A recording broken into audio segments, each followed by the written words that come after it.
Join me in Acre with some amazing women to celebrate the phenomenal mayor.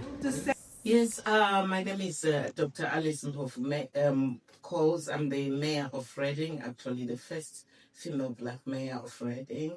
And I'm also a senior research fellow at the University of Reading. And I'm Jacqui, Jacqueline Mukono, and I'm the founder of Project Salama. I'm also an ITBA and an ISWA. Thank you. And you've got so much experience between you. You're coming to the end of your mayorship. Yes. What has I'd like to really know about what change you think you're leaving. What is are you most proud of in your time as mayor, and also what really needs to change? Are you still working on beyond your time at mayor? Would you still like to see change? I think the most powerful thing, which is a testimony today of all that was happening behind the scene, about the women saying the impact I've had about them in gender-based violence, in their careers, in all these outlooks, and the younger generation having to have somebody. But the most powerful impact that I've also seen that I've done is highlighting inequalities in Reading. That much is a story that I've been talking about it at every other event that I've attended. I'm passionate about the inequalities, whether it's in health or gender, or it's people in poverty, or different things that are affecting the town of Reading and people of Reading, to see that there should be things done in that sense. Because the mayor doesn't have a political power to make decisions, but they can advocate for things like for charities who are able to make changes in town about those things, about caring for each other, kindness, bringing empathy into spaces that are there and helping each other. Yeah, that's amazing. What has working with Madam Mayor Alice been like for you as well, Jacqueline? What do you see? How do you see the impact? For me, it's refreshing to see somebody who's passionate. It's not all the time that we come across that. Sometimes it's rote. They do things but when you find somebody who's got fire in their belly about certain issues, it is absolutely refreshing, because most of us in the charity sector are passionate about something. It is either we have a story to tell, we've walked through something, or we know loved ones that have been through something, so we get very, very passionate and focused about it. So to meet somebody who wants to advocate as well, who wants to push for the same things that we want to push for, is absolutely amazing. So it was an absolute game changer to have somebody saying, right, I hear you, let's do this, right, I hear you, and sometimes even say, bring people to me or bring people to her. Yeah. We would say, all right, this person is struggling with this, Madam Mayor, can you? And she would do something about it. Or somebody would come to her and say, I've just gone through this. And she would send them to us. Yeah. So it's a breath of fresh air to have somebody say, you know what, I hear you. Yeah. I'm passionate about inequalities, injustice, gender-based violence, poverty, everything that impacts the community. Yeah. To meet somebody who's passionate about the community, because for us to do what we do in the Vault sector, it is the community, and you have to be passionate about the people in the community. You have to be passionate about the community. Yeah. And if you're not, you're absolutely wasting your time and everybody around you's time. Yeah. And that's why you find that sometimes people will struggle to focus because they're not about the community. Once you recognize what it is you're passionate about, once you recognize that it is the people in the community that I'm fighting for, your whole perspective absolutely changes. And it was such a breath of fresh air to have somebody absolutely on it and passionate. Yeah. And showing their story, Yes. Because I think sometimes people that hold positions, they tend to not show their human side. Yes. And hold their stories close. Yes. As well as I think you come in and you've shared your story. Yes. And your, the kinds of hardship and the voice that you've had. I think that's been really inspiring. I think also, as much as I can relate to you, in so many ways about your story, Sinead, about you losing your daughter in such horrible circumstances. I do understand loss because I've lost family. Yeah. I've lost entire my family, 4 brothers, to my mother and father, and then my late husband. That loss of it is something, and vulnerability is not something to be ashamed of. No. There's a lot of shame that people feel, even people like you who have had circumstances that are so difficult in how their children ended their life, that at the end of the day they feel ashamed, they feel so lonely that nobody's understanding, because life just continues for other people. Yeah. And you are there sitting and thinking, why am I the only one just going on about things, and what you want to change about what happened to your daughter? You shouldn't give up, no matter how much barriers there is, because you're not no longer doing it for yourself, and for you're doing it for a legacy for her and other young people also, who might actually see that story and going through that and say, somebody's changing that, or who will face that and then say there is something that has been changed in the system. It takes a while and lots of stress. No, I mean, the festival itself, I hope that changes people's lives. In people hearing stories and being able to tell their stories as well. Yes. It's so important. Yeah, I think also the festival, what it does, it didn't only bring people that are going through difficulties, it brought in also practitioners that are supposed to work on this in a different way and listen without sanitizing anything. And just be there and listen. Practitioners from NHS, counselors and all that. They were not telling the story, the vision that is they want to hear. It was raw how people were sharing, the emotions that were there. That's where people found peace, and where they could tell their story without feeling being judged, and the empathy that it brings. And it's a festival that should be invested into because of how it helps mental health of people who feel alone most of the time. It seems like gender-based violence. It's the same, you're alone. And it's always the continuation of there's something you did.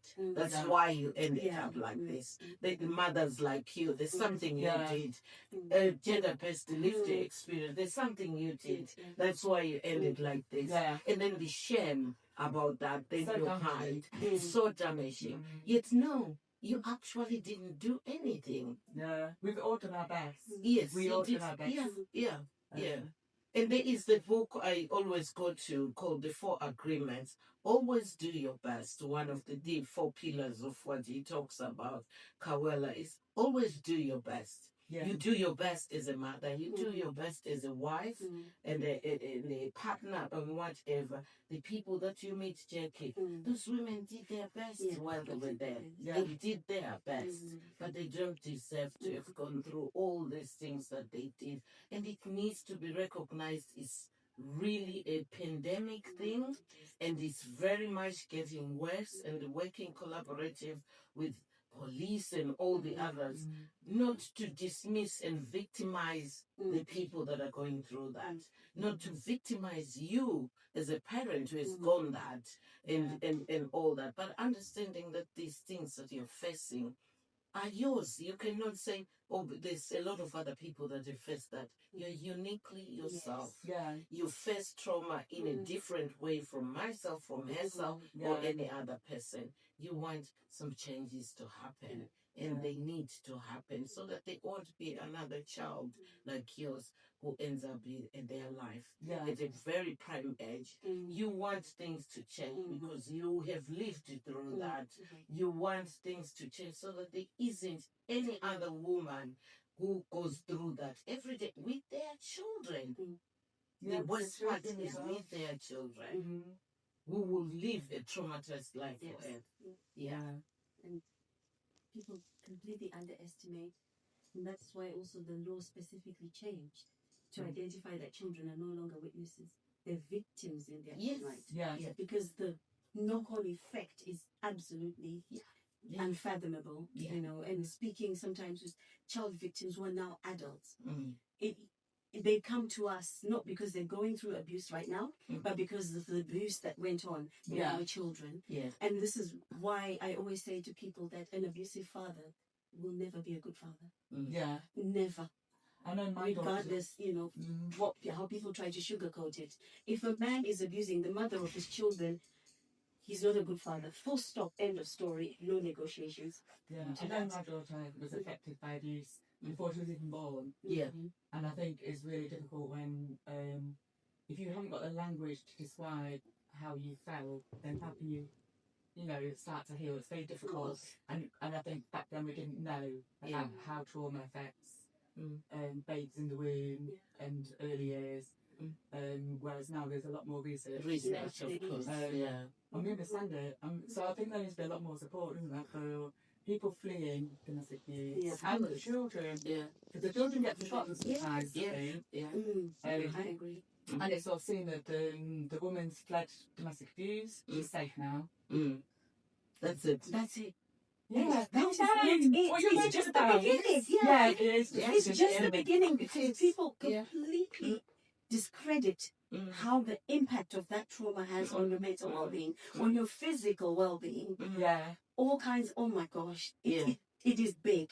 Yeah. And that is just the beginning. And then if you feel abnormal for feeling that, if you feel like, society's telling you should be over it, you should be better now. Yeah. Why are you worried about him finding you? Who have moved on? Why all these things actually. Yeah. No. How it affects your anxiety. Yeah. I've listened in my term as mayor, which is ending in 2 days on the 27th of May. So many stories, horrible stories that I've listened from women, I've listened from young people, I've listened to so many people in poverty, I've listened to so many people going through so much crisis that they just want to relieve themselves from such traumatic things that are happening in their life. And all we can do is pass in some kindness. Yeah. Kindness, empathy, not to shame people of even if they don't have food or they have children that they can't feed, to say that why are they having children that they can't feed. So let's look at a life in a different turnover and look at how we go with kindness. And we're here to celebrate Madam Mayor Alice and all the work that she's done for women in the last year and throughout her life, really. So what would you say to Madam Mayor? Hi, Madam Mayor. I'm Ravina, and I would like to say thank you for choosing Utilivu as our charity of the Mayor. And I want to say keep empowering women and keep believing and keep on going on what you do in the community. Thank you. Hi, Madam Mayor. My name is Dr. Prudence Mwanza. Yes, we come a long way together, and this is just to say that you are a woman who is living out God's intention for your life. You don't leave anything to chance. You just are focused on what you've been called to do in life, and you just celebrate life. And just the way you look after people, you care for them, you just have an amazing way of connecting with people. No wonder you've become who you've become, and you are actually going beyond what you have been doing. Watch this space. We are praying for you. You'll be well remembered in your role. In the community and in the lives that you change, particularly my family. God bless you, and the best is yet to come. Thank you. Bye. Hi Alice, it's Emma from Utilivu. Thank you so much for making Utilivu your charity of the year and allowing us to carry out our work as young volunteers. Hi, Madam Alice, it's Anne-Marie, a volunteer at Utilivu. I would like to thank you and your kindness for making Utilivu your charity of the year and providing it a platform to do what it does and help the community, a community outreach in Reading. Thank you. Hello, Mayor Alice. Dr. Councillor Mayor Alice, you have been such a great support for our communities, and we have really no ones to thank you.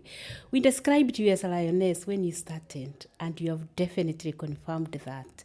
Thank you for taking us, all of us, along with that, and enabling us realize our dreams and our potentials. For that, we'll forever be grateful. For Uturivu women, you've definitely put us on the map, not just locally, but also nationally and internationally. So thank you. May you also receive the best you can in the next phase of your life as you continue to make the difference that you have always sought to make. Thank you, and God bless. Cicely. Hi, Dr. Alice. This is Suman from Project Salama. Just wanted to thank you for everything you do. It has been a big pleasure to know you. I just know you for 2 years, and I have seen so many things and learned so much from you. The kind-heartedness you have, the work ethic you have, and your soft corner for women and diverse communities. It's mind-blowing. I'm short of words, but I respect you. I love you. And if you need us anytime, I will be the first one to come. Please keep in touch, and we congratulate you for your future, whatever you want to do. Thank you. Hello, Madam Mayor, Dr. Alice. Just a call to say a huge thank you for your term that you've served valiantly and ever so passionately. We appreciate you. We're taking lessons from you. We've seen the passion, the integrity, the focus that you have in challenging inequalities within our communities. And all I can say is we are taking notes from you. And a huge thank you for the passion that you also show when you're supporting organizations like ours that confront some hard issues within the community. For example, abuse, sexual abuse, domestic abuse, gender-based violence, FGM. You are always there. You are passionate. And that is what I appreciate about you, because I can relate. You have rage where it comes to inequality, be it gender-based violence or anything, poverty. You have the correct amount of rage, and I really respect that. I feel like if a lot of us were more passionate, more filled with rage about things that are happening in our communities, we might make a difference. I also want to say again a huge thank you for taking me as your little sister and always calling me little sister, my beautiful little sister. I respect you. I love that. And all I can say is it's not goodbye. It's see you around, because I know 100% we definitely will. You will be within the community doing what you love best, ensuring that the community becomes a place where everybody feels safe and where everybody gets food or whatever it is that they may need. You've always been the kind of person that has an open door policy, and absolutely I appreciate that. Thank you so much. And again, see you later.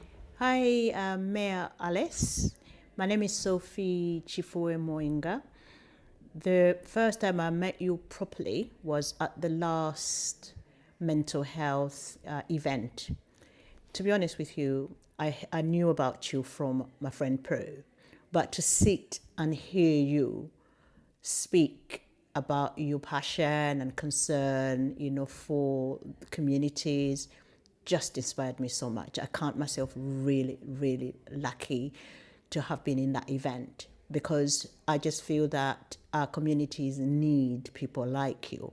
Now I understand why you were the mayor of Reading, because, to be honest, to have the heart that you have is rare. So I just want to grab this opportunity to say I'm wishing you even more impact on vulnerable people, on communities, wherever you go, whatever you do. I just pray that you will impact more lives. You have impacted mine. Just remembering what you said is enough. What a woman. Carry on, use whatever position, whatever opportunity you have, because a lot of people need people like you. Thank you so, so much. All the best, whatever you do, wherever you go. God bless. Thank you. Hello, good afternoon, Dr. Alice. This is Joan Sinclair, the menopause coach. I just want to call and wish you all the best, and you have been such a good sport. You have been such a wonderful woman within the community, a great ambassador for women. And I know when we first met was at Project Salama, and then that connection that we got has really created the safety net. And I just love that you was, as a mayor, how you connected to the community. You even found the time to come to my retreat and share your story with the women. And that has gone down so wonderful. It has really made a positive impact into the lives of the women within the menopause community.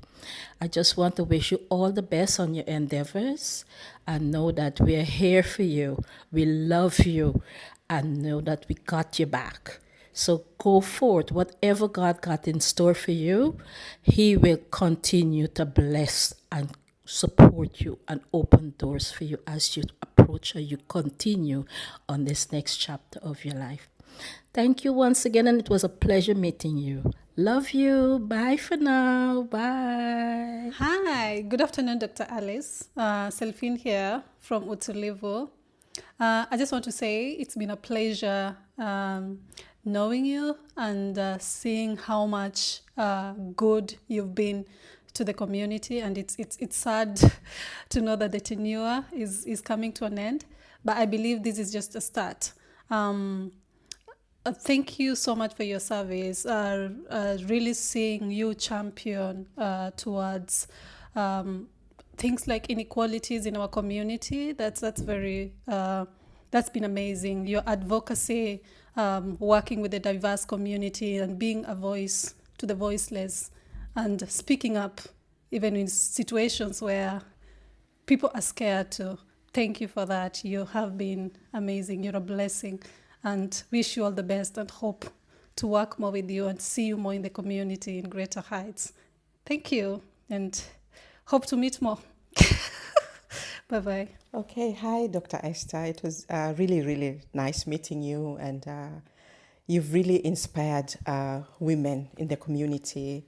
You are so loving and easy to approach, and in everything you do, you always inspire all the women. And one thing you've always said is no matter where you are, no matter what you do, and if you are down, you need to lift yourself up, work hard and do it again. And, you will be able to get there wherever you want, and that for me is really important, because sometimes as women, we are put down, but we always say, we have to come up and do the best that we can. So thank you for that, for inspiring us, all of us, and giving us a hope as women in the community. And thank you for your service, and all the best. Hello, Alice. This is Tina. I just want to say thank you so much for all your hard work. Thank you for inspiring women. Thank you for supporting all of us. Thank you so much for standing by all the women and giving us the pride and supporting us, giving us the courage that we can do it. And if we come together, we can do it together. Thank you so much. May God bless you, and please continue with your hard work, continue to support us as women. And we thank you for everything you have done for us. Thank you so much. Bye. Alice, it's Patronella here. I just want to say I'm your cheerleader in whatever you do, and I follow you. I've come here to talk about sisterhood. You have done us proud. You have raised the Zimbabwean flag. And I followed you when you went to Zimbabwe, when you were talking to the mayor of Bulawayo. We all come from the city of Kings, Bulawayo. You have made us proud. I can't say enough. I can't thank you enough, really. Thank you for what you are doing in the community. And I pray that God will open windows for you, better doors for you, higher places, In Jesus' name, I thank you. To Sister Alice, Dr. Alice, thank you, Mayor, for your kindness, leadership, and the positive impact you have made on so many lives. Your dedication will always be remembered. Wishing you all the best in your next journey. May the Lord bless you. Thank you. Hi, Mayor Alice. This is Bernice Bore, Lead Nurse Berkshire Hospital. It's been a great pleasure knowing you and working with you. And I just want to take this opportunity to say thank you very much for all that you've done for our communities. Very diverse of you. You've not segregated everyone, either by color, age, discrimination or anything. So really grateful. And when I've listened to your speeches, you've been very diverse and very inclusive. So may God bless you for that. I remember when I invited you to speak at our first Black History Month conference in Royal Berkshire Hospital. You did not hesitate. You came and made an impact, and we are still talking about it today. I hope when I speak to you and I request you next time, you'll be able to provide your time for us. Thank you. The other bit I remember is when we went for the walk for fundraising for your chosen charities. You talked to my son about the role of the mayor and that you've got the key for entry to Reading. You've given me a bit of an assignment, and I've been talking about this a lot. Little man is not forgotten. She still talks about you a lot and still asks me a lot of questions about the mayor. So well done for inspiring my little man. He's 13 and wanting to know a bit more about your role and what you do and what the mayors do in Reading. So thank you for your time. All I would say at this time, lovely, is the mayor position has been a 1-year term. Although it's coming to an end, you still remain Alice. I know you've talked about how you died and came back. And I think when we've talked before, I've said the question that you should be asking yourself is why you came back. You don't need to be a mayor to do whatever you needed to come back, but you will always remain my mayor. My very best wishes. Bye for now.